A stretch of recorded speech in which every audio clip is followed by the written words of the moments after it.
आज मैले हजुरलाई सिकाइरहेको छु ब्याजमा हामीले पैसा लिँदाखेरि 2%मा 3% लिँदाखेरि कसरी त्यसलाई क्यालकुलेट गरेर 1 महिनाको ब्याज कसरी हुन्छ र वर्षभरि कसरी हुन्छ भनेर मैले हजुरलाई सिकाइरहेको छु। हजुरले हेर्नु होला र फुल वाच गरिदिनु होला।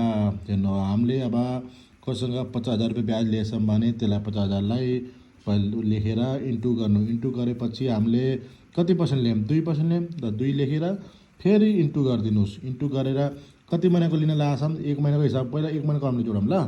1 महिनाको गर्दा 1 महिना गरेर फेरि इन्टु गरेर फेरि अहिले भाग गर्नुहोस्।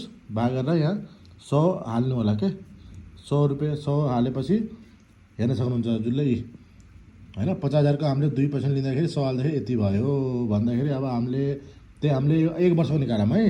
गर्दाखेरि हामीले 50,000को 50,000लाई हामीले फेरि इन्टु गरौँ 2 ले फेरि इन्टु गर्ने इन्टु गरेर हामीले कति महिनाको लागि 12 महिनाको लिन लाग्यो भने फेरि 12 दबाएर फेरि यहाँ हजुरको भागा गर्नुहोस्। भागा गरेर यहाँ 100 गरिदिनुहोस्।